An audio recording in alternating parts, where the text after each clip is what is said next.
للآخرة خير لك من الأولى ولسوف يعطيك ربك فترضى۔ بسم اللہ الرحمن الرحیم۔ السلام علیکم ورحمۃ اللہ وبرکاتہ۔ میں امید کرتی ہوں کہ آپ سب ایمان اور صحت کی بہترین حالتوں میں ہوں گے۔ اللہ سبحانہ تعالیٰ ہمیشہ آپ کو اچھے حالوں میں رکھے اور آپ کی طرف بڑھنے والے ہر شر کو خیر میں بدل دے، آمین۔ الحمدللہ، دعا سیریز کا آج ڈے 5 ہے، جس کا ٹاپک ہے دعا کے آداب۔ تو سٹارٹ کرتے ہیں۔ رب اشرح لی صدری ویسر لی امری واحلل عقدۃ من لسانی یفقہوا قولی۔ دعا کے آداب۔ ہر کام کو کرنے کے کچھ آداب ہوتے ہیں جن کا ہمیں خیال رکھنا پڑتا ہے۔ ایون اگر ہم نے علم بھی حاصل کرنا ہے تو ادھر بھی ہم نے آداب کو مد نظر رکھنا ہوتا ہے اور ان کا خیال رکھنا ہوتا ہے، ادروائز آپ کو علم نہیں آتا۔ اور جو بھی آپ عمل کرتے ہیں اگر اس میں آپ آداب کا خیال نہیں رکھیں گے تو اس میں اثر نہیں ہوگا، بلکہ وہ قبول بھی نہیں ہوگا، بلکہ وہ ایکٹ جو ہے وہ پرفارم بھی نہیں ہوگا۔ سپوز آپ بازار میں جاتے ہیں، وہاں آپ شاپس میں جاتے ہیں، ڈور پہ لکھا ہوتا ہے پش اینڈ پل، تو اگر آپ پش کی جگہ پل کریں اور پل کی جگہ پش کریں تو دروازہ کبھی بھی نہیں کھلے گا۔ تو اگر آپ چاہتے ہیں کہ اللہ کی رحمتوں کے دروازے کھل جائیں تو دعا مانگتے وقت ان آداب کا اپنے خیال رکھنا ہے تاکہ جو آپ مانگ رہے ہیں وہ آپ کو مل بھی جائے۔ تو پہلی جو ادب ہے وہ کیا ہے؟ ٹھیک ہے، دعا سے پہلے اللہ تعالیٰ کی تعریف کی جائے، حمد و ثنا کی جائے اور نبی صلی اللہ علیہ وآلہ وسلم پر درود بھیجا جائے۔ اس سے کیا ہوگا؟ جب ہم اللہ سبحانہ تعالیٰ کی تعریف بیان کریں گے تو اللہ سبحانہ تعالیٰ ہماری دعاؤں کو قبول کرے گا، کیونکہ ہم اللہ سے سوال کر رہے ہیں۔ اور سوال کرتے وقت ہم نے یہ نہیں کرنا کہ ڈائریکٹ اپنی مانگ رکھتے ہیں، اللہ یہ چاہیے یہ چاہیے یہ چاہیے، نہیں، ہم نے اللہ کی تعریف بیان کرنی ہے۔ اس دنیا میں ہم لوگوں سے جب کوئی چیز مانگتے ہیں تو ان کی پہلے بڑی تعریف کرتے ہیں پھر وہ چیز مانگتے ہیں، رائٹ؟ وہ تو آگے خوش آمد کے اندر آپ نے کسی کی خوش آمد کی تو اس بندے نے وہ کام کر دیا، لیکن اللہ سبحانہ تعالیٰ کو آپ سے اپنی تعریف نہیں چاہیے۔ اللہ تو بے نیاز ہے، اللہ تو غنی ہے، ٹھیک ہے، اللہ کو تو تعریف نہیں چاہیے، ٹھیک ہے۔ تو پھر ہم تعریف کیوں کرتے ہیں؟ کیونکہ جب ہم اللہ سبحانہ تعالیٰ کی تعریف بیان کرتے ہیں تو اس پہ اجر و ثواب بھی ہمیں ملتا ہے اور سارا جو نفع ہے، پروفٹ ہے، وہ بھی ہمیں ملتا ہے۔ تو اللہ سبحانہ تعالیٰ چاہتے ہیں کہ بندے کے لیے بے پناہ اجر ہو جائے اور اس کی دعائیں قبول ہوں۔ اللہ کو آپ سے تعریف کروا کے نہ تو کوئی نفع ہوگا اور نہ ہی کوئی نقصان، کوئی پروفٹ کوئی لاس نہیں، یہ سب کچھ ہمارے اپنے لیے۔ اور اللہ سبحانہ تعالیٰ کو اپنی جو مدح ہے، حدیث کا مفہوم آتا ہے کہ اللہ سبحانہ تعالیٰ کو جو اپنی مدح سے زیادہ پسندیدہ کوئی چیز نہیں ہے، اس لیے اس نے اپنی مدح خود فرمائی ہے، خود اللہ سبحانہ تعالیٰ اپنی تعریف فرمائی ہے۔ جیسے قرآن میں آتا ہے الحمدللہ رب العالمین الرحمن الرحیم مالک یوم الدین، اس میں اللہ سبحانہ تعالیٰ کی تعریف ہے نا کہ سب تعریفیں اللہ ہی کے لیے ہیں جو تمام جہانوں کا پالنے والا ہے، رحمان ہے، رحیم ہے اور جزا کے دن کا مالک ہے۔ تو یہ بات تو آج ہمیں کلیئر ہوگی کہ ہم جب اللہ سبحانہ تعالیٰ کی تعریف کریں گے تو فائدہ اس میں ہمارا اپنا ہے، ٹھیک ہے۔ اب ہم جو ہے حدیث کا مفہوم دیکھتے ہیں۔ ایک دفعہ کا ذکر ہے کہ رسول اللہ صلی اللہ علیہ وآلہ وسلم بیٹھے ہوئے تھے کہ ایک آدمی داخل ہوا، اس نے نماز پڑھی، پھر اس نے کہا اے اللہ مجھے معاف کر دے اور مجھ پہ رحم فرما۔ تو نبی صلی اللہ علیہ وآلہ وسلم نے فرمایا اے نماز پڑھنے والے، تو نے جلدی کی، جب تو نماز پڑھے اور تشہد کی حالت میں بیٹھ جائے تو اللہ کی شان کے لائق اس کی حمد و ثنا کیا کر، پھر مجھ پر درود بھیجا کر، پھر اس کے بعد اللہ سے دعا کیا کر۔ راوی کہتے ہیں، یعنی روایت کرنے والے جنہوں نے یہ حدیث روایت کی ہے، پھر اس کے بعد ایک دوسرے آدمی نے نماز پڑھی، اس نے اللہ کی حمد و ثنا کی اور نبی صلی اللہ علیہ وآلہ وسلم پر درود بھیجا، تو نبی صلی اللہ علیہ وآلہ وسلم نے اس سے کہا اے نماز پڑھنے والے دعا مانگ، تیری دعا سنی جائے گی۔ الحمدللہ، تو ہم نے کیا کرنا ہے؟ اللہ سبحانہ تعالیٰ کی تعریف بیان کرنی ہے۔ لیکن جس کو اللہ کی قدر ہی نہ ہو، یعنی وما قدر اللہ حق قدرہ، اور انہوں نے اللہ کی قدر نہ کی جیسے کرنی چاہیے تھی، جن کو اللہ کی قدر ہی نہ ہو وہ اللہ کی تعریف کیا کریں گے؟ تو اللہ کو پہچانیں تاکہ آپ کے دل میں اللہ کی قدر آئے۔ جب اللہ کی قدر آئے گی تو تعریف خود بخود زبان سے نکلے گی، ٹھیک ہے۔ تو نبی صلی اللہ علیہ وسلم نے ایک آدمی کو یہ کہتے ہوئے سنا، وہ کہہ رہا تھا یا ذی الجلال والاکرام، تو آپ نے فرمایا تیری دعا قبول کی جائے گی تو اللہ سے مانگ، یعنی اس نے اللہ سبحانہ تعالیٰ کی تعریف بیان کی، اس کی دعا قبول ہوگی۔ تو تعریف آپ کو ضرور کرنی ہے، ہر دعا سے پہلے اللہ سبحانہ تعالیٰ کی حمد و ثنا بیان کرنی ہے، ٹھیک ہے، پورے دل کے ساتھ، پوری قدر کے ساتھ کہ واقعی اللہ اس تعریف کے قابل ہے کہ اللہ کی تعریف کی جائے، وہ رب العالمین ہے۔ دوسرا ادب کیا ہے؟ دوسرا ادب ہے اللہ تعالیٰ سے اسم اعظم کے ذریعے دعا کریں۔ اسم کیا ہے؟ ناؤن، یعنی کوئی بھی نام، رائٹ؟ اور اعظم کسے کہتے ہیں؟ عظمت والا، عظیم، بہت بڑا۔ تو کچھ دعائیں ایسی ہیں، کچھ کلمات ایسے ہیں جن کے اندر اسم اعظم ہے، اور ان کے ساتھ جب دعا کی جائے تو وہ قبول ہوتی ہے۔ یہاں میں آپ کو اپنی فیوریٹ دعا بتاتی ہوں۔ نبی صلی اللہ علیہ وسلم نے ایک آدمی کو یہ کہتے ہوئے سنا، اللہم انی اسألک بانی اشہد انک انت اللہ لا الہ الا انت الاحد الصمد الذی لم یلد ولم یولد ولم یکن لہ کفوا احد۔ اے اللہ، میں تجھ سے سوال کرتا ہوں اس بات کی بنا پر کہ میں گواہی دیتا ہوں کہ بے شک تو ہی اللہ ہے، تیرے سوا کوئی الہ نہیں ہے، تو اکیلا ہے، بے نیاز ہے، تو وہ ہے جس کی اولاد ہے، نہ وہ کسی کی اولاد، اور اس کا ہمسر کوئی نہیں۔ اس آدمی کی بات سن کر نبی صلی اللہ علیہ وآلہ وسلم نے فرمایا، اس نے اللہ کے اسم اعظم کے ساتھ سوال کیا ہے کہ جب کوئی اس کے ذریعے دعا مانگتا ہے تو قبول ہو جاتی ہے، اور جب کوئی سوال کرتا ہے تو اس کا سوال پورا کر دیا جاتا ہے۔ اللہ اکبر۔ تو جب ہم اللہ سے اسم اعظم کے ذریعے دعا کریں گے تو اللہ سبحانہ تعالیٰ وہ دعا قبول کرے گا۔ تو اس دعا کے اندر توحید کی بات ہے، ایمان کی بات ہے، اور اللہ کی تعریف بھی ہے، الحمدللہ۔ آپ نے یہ ضرور کوشش کرنی ہے کہ یہ دعا آپ کو یاد ہو جائے، اور اس دعا کے ساتھ آپ اللہ سبحانہ تعالیٰ سے جو ہے اپنے لیے مانگیں۔ تیسرا جو ادب ہے وہ کیا ہے؟ اللہ تعالیٰ سے حسن ظن رکھیں، ٹھیک ہے۔ حسن ظن کیا ہے؟ اللہ سے اچھا گمان رکھیں، ٹھیک ہے۔ آپ کی دعا جلدی ہو قبول یا دیر سے ہو، آپ کو قبولیت کا یقین ہونا چاہیے، ٹھیک ہے۔ کس طرح کہ قرآن میں آتا ہے وَإِذَا سَأَلَكَ عِبَادِي عَنِّي فَإِنِّي قَرِيبٌ أُجِيبُ دَعْوَةَ الدَّاعِ إِذَا دَعَانِ۔ اور اے نبی، جب تم سے میرے بندے میرے بارے میں سوال کریں تو ان کو بتا دو کہ بے شک میں تمہارے قریب ہوں، جب کوئی پکارنے والا مجھے پکارتا ہے تو میں اس کی پکار کا جواب دیتا ہوں۔ تو جب بھی آپ کو فیل ہو کہ آپ اللہ سے دور ہیں یا اللہ آپ کی نہیں سن رہا، تو اس آیت کو ذہن میں رکھیں کہ جب بھی آپ اللہ سے سوال کریں گے اللہ آپ کو جواب دے گا، کیونکہ وہ کیا ہے؟ فَإِنِّي قریب، اللہ سبحانہ تعالیٰ آپ کے قریب ہے، آپ کی ہر پکار پہ اللہ سبحانہ تعالیٰ آپ کو جواب دیں گے۔ جب کوئی نہیں آپ کو سن رہا، آپ کا رب تو آپ کو تب بھی سنتا ہے۔ وہ کیا ہے؟ اِنَّكَ سَمِيعُ الدُّعَاء، اے اللہ بے شک تو دعاؤں کو بہت سننے والا ہے۔ اس میں سمیع جو اللہ کا نام استعمال ہوا ہے وہ بہت بڑا ہے۔ سمیع عام سننے والے کو نہیں کہتے، یہ اللہ کی صفت ہے، اس میں بہت زیادہ مبالغے کا صیغہ ہے، یعنی اس میں کیا ہے؟ بہت سننے والا، بہت سننے والا۔ تو اللہ سبحانہ تعالیٰ انشاءاللہ آپ کی دعاؤں کو سنے گا، لیکن گمان اچھا رکھنا ہے، قبولیت کا یقین رکھنا ہے۔ تو جب آپ دعا مانگے تو پھر آپ کو کیسے یقین آئے گا کہ اللہ سبحانہ تعالیٰ نے آپ کی دعا قبول کر لی ہے؟ اس کے بارے میں سورہ عمران میں آتا ہے، ان کے رب نے ان کی دعا قبول کر لی اور جواب دیا کہ میں یقیناً کسی عمل کرنے والے کے عمل کو خواہ وہ مرد ہو یا عورت ضائع نہیں کرتا۔ تو جب آپ یہ آیات کو، ان کا ترجمے کو ذہن میں رکھتے ہیں تو پھر آپ کو دعا کی قبولیت پہ بھی یقین آ جاتا ہے کہ آپ جو بھی عمل کرتے ہیں اللہ اس کو ضائع نہیں کرتا، آپ جو بھی دعا کرتے ہیں اللہ سبحانہ تعالیٰ اس کو قبول کرتا ہے۔ وَقَالَ رَبُّكُمُ ادْعُونِي أَسْتَجِبْ لَكُمْ، اور تمہارے رب نے فرمایا کہ تم مجھے پکارو، میں تمہاری دعائیں قبول کروں گا۔ تو آپ نے اللہ سے مانگنا ہے۔ شرط کیا ہے؟ قبولیت دعا کے لیے بندے کو پکا یقین ہو کہ جو اس نے مانگا ہے انشاءاللہ اسے اللہ سبحانہ تعالیٰ عطا فرمائے گا، انشاءاللہ۔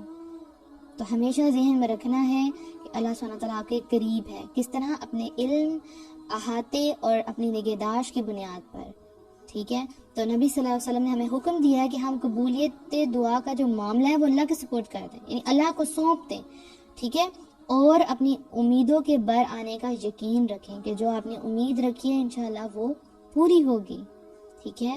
رسول اللہ صلی اللہ علیہ وسلم نے فرمایا اللہ تعالیٰ سے اس حال میں دعا کرو کہ تمہیں قبولیت کا یقین ہو۔ آپ نے جب دعا مانگی ہے تو آپ یقین کے ساتھ دعا مانگے، اور جب یقین کے ساتھ دعا مانگے تو اپنا معاملہ پھر اللہ کے سپورٹ کر دیں، اللہ کو سونپ دیں۔ ہمیں اللہ کی رحمت بہت وسیع ہے، اس پہ یقین ہونا چاہیے۔ ہمیں اللہ کے فضل پہ یقین ہونا چاہیے کہ اللہ کا فضل بہت ہے۔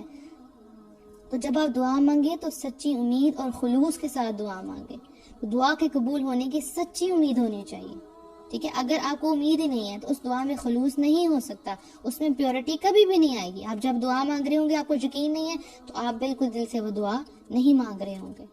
تو اللہ سبحانہ تعالیٰ تو آپ کو تب بھی عطا کرتا ہے جب آپ اللہ سے نہیں مانگ رہے ہوتے، یعنی کہ آپ بہت سی چیزیں اللہ سبحانہ تعالیٰ نے آپ کو بغیر مانگے دی ہیں، تو جب آپ مانگیں گے تو پھر اللہ سبحانہ تعالیٰ آپ کو ضرور عطا کرے گا، ٹھیک ہے؟ رسول اللہ صلی اللہ علیہ وسلم نے فرمایا، بے شک تمہارا رب شرم و حیا کا مالک ہے، وہ بڑا کریم ہے، وہ اپنے حضور میں اپنے بندے کے اٹھے ہوئے ہاتھوں کو خالی ہاتھ لوٹانے سے شرماتا ہے۔ یعنی آپ کے ہاتھوں کو خالی لوٹانے سے اللہ سبحانہ تعالیٰ شرماتا ہے۔ وہ کبھی بھی آپ کچھ مانگ رہے ہیں، ہو نہیں سکتا کہ اللہ سبحانہ تعالیٰ آپ کو عطا نہ کریں۔ سخاوت کی انتہا ہے نا، تو پھر اللہ سے مانگے، ضرور مانگے۔ تو جیسا آپ معاملہ کریں گے، یعنی دعا کے بارے میں جیسا آپ کا معاملہ ہوگا ویسے ہی آپ کو رسپانس کیا جائے گا، ٹھیک ہے؟ اللہ عز و جل فرماتے ہیں، میں اپنے بندے کے ساتھ اسی طرح کا معاملہ کرتا ہوں جیسا وہ مجھ سے گمان کر رکھتا ہے، اور میں اس کے ساتھ ہوتا ہوں جب وہ مجھے یاد کرتا ہے۔ یعنی حسن ظن رکھنا کتنا ضروری ہے کہ جس طرح سے آپ اللہ سے دعا کریں گے ویسا ہی آپ کے ساتھ معاملہ کیا جائے گا۔ تو بندے کو مایوس ہو کے، نا امید ہو کے دعا نہیں مانگنی، بہت یقین کے ساتھ دعا مانگنی ہے کہ اللہ ضرور میری دعا قبول کرے گا، مجھ پہ رحم کرے گا، ٹھیک ہے؟ اور جب ہمارا گمان اچھا ہوتا ہے نا تو ہم نیکی کی طرف بھی جاتے ہیں، ہم سے اچھے اعمال ہوتے ہیں۔ کیوں کہ دیکھیں، جب کوئی بندہ عمل کرتا ہے تو اس کے ذہن میں ہوتا ہے کہ اللہ سبحانہ تعالیٰ قبول کرے گا اور مجھے اس پہ اجر دے گا، تو پھر وہ اور زیادہ نیکیوں کی طرف جاتا ہے۔ اب کچھ لوگ کیا کرتے ہیں کہ نیک کام کرتے ہیں اور پھر سوچتے ہیں پتہ نہیں قبول ہوا کہ نہیں ہوا۔ ان کو قبولیت پہ جب یقین نہیں ہوتا تو پھر وہ آگے نیکی کی طرف موو بھی نہیں کرتے۔ تو اچھا گمان ہونا آپ کو نیکیوں کی طرف لے کے جاتا ہے، الحمدللہ نیک اعمال کی طرف لے کے جاتا ہے۔ تو اچھا گمان رکھنا ہمیشہ، اور آپ کے ساتھ ویسا ہی معاملہ کیا جائے گا جیسے آپ اللہ کے بارے میں گمان کریں گے۔ اس کے بعد نیکسٹ ادب میں کیا آتا ہے؟ اعتراف گناہ، کہ آپ جب دعا مانگیں تو اللہ سبحانہ تعالیٰ کے سامنے اپنے گناہوں کا اعتراف کریں۔ یعنی آپ مانگے اللہ تعالیٰ سے، جب دعا مانگیں تو پہلے اپنے گناہوں کا اعتراف کریں کہ اللہ سبحانہ تعالیٰ ہم سے یہ غلطی ہو گئی ہے۔ جیسے قرآن میں آتا ہے، فَاسْتَغْفِرُوهُ ثُمَّ تُوبُوا إِلَيْهِ إِنَّ رَبِّي قَرِيبٌ مُجِيبٌ، پس تم اس سے بخشش مانگو اور اس کی طرف پلٹ آؤ، بے شک میرا رب قریب بھی ہے اور دعا کا قبول کرنے والا بھی ہے۔ تو استغفار، یعنی اللہ سے اپنے گناہوں کی معافی ضرور مانگنی چاہیے۔ اس کے بعد اگلا ادب کیا ہے کہ جب آپ دعا مانگے نا تو آپ کا جو ارادہ ہے نا وہ بڑا پکا ہو، ٹھیک ہے؟ یعنی کہ یہاں پہ ایک غلطی ہوتی ہے ہم سے کہ جب ہم دعا مانگتے ہیں تو اللہ سے کہتے ہیں اگر یہ آپ بہتر سمجھے تو، بہتر بھی نہیں بلکہ یہ کہتے ہیں کہ اگر آپ یہ چاہتے ہیں تو یہ قبول کر لیں۔ نہیں، بہتر کی تو دعا تو اچھی بات ہے، اللہ تعالیٰ اگر اس میں بہتر ہے تو میرا معاملہ درست کر دے، لیکن یہ الفاظ کہنا کہ اگر تو چاہتا ہے تو مجھے عطا کر دے، یعنی اس کو میں ایکسپلین کروں گی ایک حدیث سے۔ نبی صلی اللہ علیہ وسلم نے فرمایا، جب تم میں سے کوئی دعا کرے تو اسے چاہیے کہ وہ پختہ یقین کے ساتھ دعا کرے، وہ اس طرح ہرگز نہ کہے اے اللہ اگر تو چاہتا ہے تو مجھے عطا کر دے۔ بات دراصل یہ ہے کہ اللہ کی ذات کو کوئی مجبور کرنے والا نہیں ہے، تو اس طریقے سے دعا نہیں کرنی کہ اگر آپ عطا کر دیں تو میں شکر کروں گا اور اگر آپ قبول نہیں کریں گے تو میں آپ کو مجبور نہیں کرتا۔ تو اللہ کو تو کوئی چیز مجبور نہیں کر سکتی، تو اس طرح سے دعا نہیں کرنی بلکہ پورے یقین کے ساتھ اللہ سبحانہ تعالیٰ سے دعا مانگنی انشاءاللہ۔ اس کے بعد نیکسٹ ادب میں آتا ہے کہ دعا جب آپ کریں تو اس کے الفاظ کو 3 دفعہ دہرائیں، اس میں ایک تاکید آ جائے گی اور پتہ چلے گا کہ جو مانگنے والا ہے اس کو کتنی زیادہ دعا کی لالچ ہے کہ اللہ سبحانہ تعالیٰ اس کو قبول کر لیں۔ تو 3 دفعہ مانگنے سے اس دعا میں اثر ہوتا ہے، جیسے کہ نبی صلی اللہ علیہ وآلہ وسلم نے فرمایا، جو شخص 3 دفعہ اللہ تعالیٰ سے جنت کا سوال کرتا ہے اس کے لیے جنت یہ دعا کرتی ہے، اے اللہ تو اس کو جنت میں داخل کر دے، اور جو شخص 3 دفعہ آگ سے اللہ کی پناہ طلب کرتا ہے تو اس کے لیے آگ یہ دعا کرتی ہے، اے اللہ اس کو آگ سے پناہ دے۔ تو جب 3 دفعہ آپ یہ کریں گے، کوئی بھی آپ نے دعا مانگی تو اس کو 3 دفعہ پڑھیں، ریپیٹ کریں اس کو، تو آپ کی دعا انشاءاللہ ضرور قبول ہوگی۔ اس کے بعد جب بھی دعا کریں تو جامع کلمات کے ساتھ دعا کریں، یعنی ایسے کلمات جو مفید بھی ہوں اور مختصر بھی ہوں، چھوٹے بھی ہوں اور اوتھینٹک بھی ہوں۔ تو اس میں سب سے اچھی بات کیا ہے کہ جیسے قرآنی دعائیں اور مسنون دعائیں ہیں یہی مانگا کریں۔ کبھی کبھی ہم بہت لمبی لسٹ اللہ سبحانہ تعالیٰ سے مانگتے ہیں، اس میں ہمارا دھیان بھی نہیں رہتا، اور کبھی کبھی ہم بہت سی غلط چیزیں مانگ جاتے ہیں، بہت سے ایسے کلمات ہمارے منہ سے نکل جاتے ہیں جس سے اللہ سبحانہ تعالیٰ ناراض ہو جاتے ہیں۔ تو پھر ہم کون سے کلمات سے دعا مانگیں؟ جو اوتھینٹک ہیں، یعنی جو مسنون ہیں، ان کے ساتھ آپ دعا مانگیں۔ نبی صلی اللہ علیہ وسلم نے لمبی دعائیں بھی مانگی ہیں، لیکن زیادہ تر چھوٹی دعائیں مانگی ہیں۔ جیسے نبی صلی اللہ علیہ وسلم نے فرمایا، دعا کرتے تھے، اللہم انی اعوذ بک من شر ما عملت و شر ما لم اعمل، اے اللہ میں تیری پناہ چاہتا ہوں ان کاموں کے شر سے جو میں نے کیے ہیں اور ان کاموں کے شر سے جو میں نے نہیں کیے۔ تو اس میں ہر قسم کا شر آ جائے گا۔ اتنی چھوٹی سی دعا، ایک لائن کی دعا ہے، لیکن ہر قسم کے شر کا اس میں ذکر آ گیا۔ اے اللہ میں تیری پناہ چاہتا ہوں ان کاموں کے شر سے جو میں نے کیے ہیں اور ان کاموں کے شر سے جو میں نے نہیں کیے۔ اب چھوٹی سی دعا ہے لیکن کتنی جامع ہے نا، اور ہے بھی مسنون، ٹھیک ہے۔ اس طرح نبی صلی اللہ علیہ وسلم دعا کیا کرتے تھے، اور ربنا آتنا فی الدنیا حسنۃ وفی الآخرۃ حسنۃ وقنا عذاب النار، اے ہمارے رب ہمیں دنیا میں بھی بھلائی عطا کر اور آخرت میں بھی بھلائی عطا کر، اور ہمیں آگ کے عذاب سے بچا لے۔ تو اس دعا کے اندر ساری دنیا کی بھلائیاں آ گئی، ساری آخرت کی بھلائیاں آ گئی، ٹھیک ہے، الحمدللہ۔ اور جب آپ دعا مانگے تو آپ نے اس کے جو میننگ ہے اس پہ غور ضرور کرنا ہے، یعنی آپ اللہ سبحانہ تعالیٰ سے دعا کے ذریعے سرگوشی کر رہے ہیں نا، تو ہر کلمہ جب آپ کے منہ سے، ہر حرف جو آپ کے منہ سے نکلے تو آپ کو اس کا میننگ آنا چاہیے، اور پوری توجہ کے ساتھ آپ نے وہ دعا مانگنی ہے، ٹھیک ہو گیا۔ اور بہترین یہ ہے کہ آپ مسنون دعا مانگا کریں، ٹھیک ہے۔ دیکھیں کچھ کلمات ایسے ہوتے ہیں جو رحمان کو بہت پسند ہے، اللہ سبحانہ تعالیٰ کو بہت پسند ہے، زبان پر بہت ہلکے ہوتے ہیں، بڑے لائٹ سے، لیکن جب وہ مومن کے دل سے نکلتے ہیں تو رحمت کے فرشتے ان کلمات کو جلدی سے لے لیتے ہیں، اور پھر ان کے لیے آسمان کے دروازے کھول دیے جاتے ہیں، الحمدللہ۔ اور ان کا جب وزن کیا جائے گا قیامت والے دن تو بہت زیادہ وزن ہوگا۔ تو پھر بہترین یہ ہے کہ ہم اللہ سبحانہ تعالیٰ سے مسنون اور جامع دعا مانگا کریں، چھوٹی ہو اور بہترین ہو اور اوتھینٹک ہو، ٹھیک ہے۔ اس کے بعد اگلا ادب میں آتا ہے، دعا کرنے سے پہلے دعا کرنے والا اپنے لیے دعا مانگے۔ ایک تو یہ ہے کہ آپ جیسے جنرل دعائیں مانگتے ہیں، رائٹ، اس میں سب سے پہلے آپ نے اپنے لیے دعا مانگی ہے، لیکن کبھی کبھی آپ کسی کے لیے اسپیسیفکلی کسی کے لیے دعا مانگتے ہیں، کسی کوئی مصیبت میں ہے تو آپ اس کے لیے صرف اسی کے لیے دعا مانگتے ہیں، وہ تو ایک علیحدہ بات ہوگی۔ لیکن جب آپ ویسے جنرلی جو بھی دعا مانگے تو سب سے پہلے آپ اپنے لیے دعا مانگیں۔ اکثر لوگ یہ غلط کرتے ہیں، وہ سوچتے ہیں کہ نہیں پہلے ہم سب کے لیے مانگیں گے اور پھر اینڈ میں ہم اپنے لیے مانگیں گے، یہ طریقہ غلط ہے۔ آپ کہیں گے یہ کیسے؟ دیکھیں سورہ حشر میں آتا ہے، اے ہمارے رب ہمارے اور ہمارے بھائیوں کے جو ہم سے پہلے ایمان لائے ہیں گناہ معاف فرما دے۔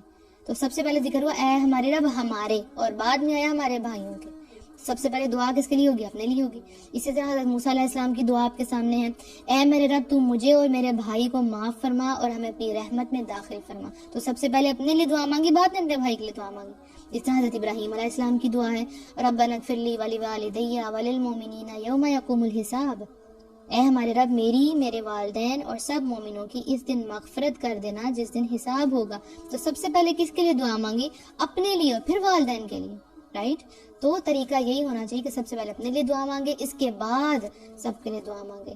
اور ایک اور بات یہاں سے پتہ چلتی ہے کہ مومنین کی عادت ہے یہ کہ وہ اپنی دعاؤں کے ساتھ اپنے بھائیوں کو بھی اس خیر میں شامل رکھتے ہیں، اپنی دعاؤں میں، بھلائی میں ان کا بھی حصہ ڈالتے ہیں۔ تو ہمیں اپنے ساتھ ساتھ ان کے لیے بھی دعا مانگنی چاہیے انشاءاللہ۔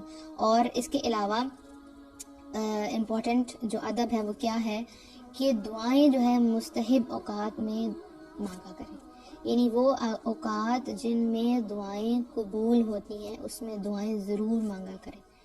انشاءاللہ جو نیکسٹ ٹاپک ہوگا ہمارا وہ اسی کے متعلق ہوگا کہ آخر وہ کون سے اوقات ہیں جن میں دعائیں قبول ہوتی ہیں۔ تو انشاءاللہ مجھے یقین ہے کہ آپ سب ان سب جتنے بھی میں نے آپ کو آداب بتائیں ان کا خیال رکھیں گے اور پھر دعا مانگیں گے، کیونکہ اکثر لوگ مجھے کہتے ہیں ہماری تو دعائیں قبول نہیں ہوتی، ٹھیک ہے، تو پھر ادب کا خیال نہیں رکھا جاتا تو کیسے دعائیں قبول ہوں گی؟ اب جب آپ ان اداب کا خیال رکھیں گے تو جیسے ہی آپ دعا کریں گے انشاءاللہ آپ کو یقین بھی آئے گا مانگنے کے بعد کہ واقعی آپ نے دعا مانگی اور ایسے مانگنی چاہیے تھی، آپ کو قبولیت کا یقین ہو جائے گا، اور انشاءاللہ جس خیر کا آپ انتظار کر رہے ہیں اللہ سبحانہ تعالیٰ آپ کو وہ عطا فرمائے۔ میری آپ سب کے لیے بہت بہت دعائیں ہیں کہ اللہ سبحانہ تعالیٰ آپ کی تمام جائز دعاؤں کو قبول فرما لے اور آپ کو وہ عطا کرے جس کے آپ منتظر ہیں. اللہ سبحانہ تعالیٰ آپ کے اٹھے ہوئے ہاتھوں کی لاج رکھے اور آپ کی جھولیاں بھر دے، کیونکہ اس دعا سیریز کے اختتام پہ مجھے یقین ہے کہ آپ سب کا اللہ سے بڑا کلوز کنیکشن ہو جائے گا اور آپ اللہ سے دعائیں مانگیں گے، کیونکہ یہ دعا سیریز سٹارٹ کرنے کا مقصد ہی یہ تھا کہ آپ ڈائریکٹ اللہ سے مانگیں، آپ کو لوگوں سے مانگنا نہ پڑے. اور دعاؤں کے ذریعے میرا اللہ سبحانہ تعالیٰ سے تعلق مضبوط ہوا تو آپ کا بھی ہونا چاہیے. اور دعا جو ہے وہ ہے ہی عبادت، تو جب آپ مانگیں گے آپ عبادت کی کنڈیشن میں ہوں گے. اور ایک اور فائدہ یہ ہوگا کہ جب آپ دعا مانگیں گے اور وہ قبول ہوگی، آپ کو اس کا رسپانس ملے گا، تو آپ کا توکل اللہ پہ بہت بڑھ جائے گا. تو دعاؤں کا توکل سے بڑا گہرا تعلق ہے انشاءاللہ. تو اللہ سبحانہ تعالیٰ آپ کی طرف خیر کے تمام دروازے کھول دے، آپ کے دل کو مطمئن کرے، اور جو آپ اللہ سبحانہ تعالیٰ سے مانگ رہے ہیں اللہ سبحانہ تعالیٰ جلدی سے آپ کو عطا فرما دے. آمین. اپنا بہت سا خیال رکھیے گا، دعاؤں میں یاد رکھیے گا. السلام علیکم ورحمۃ اللہ وبرکاتہ.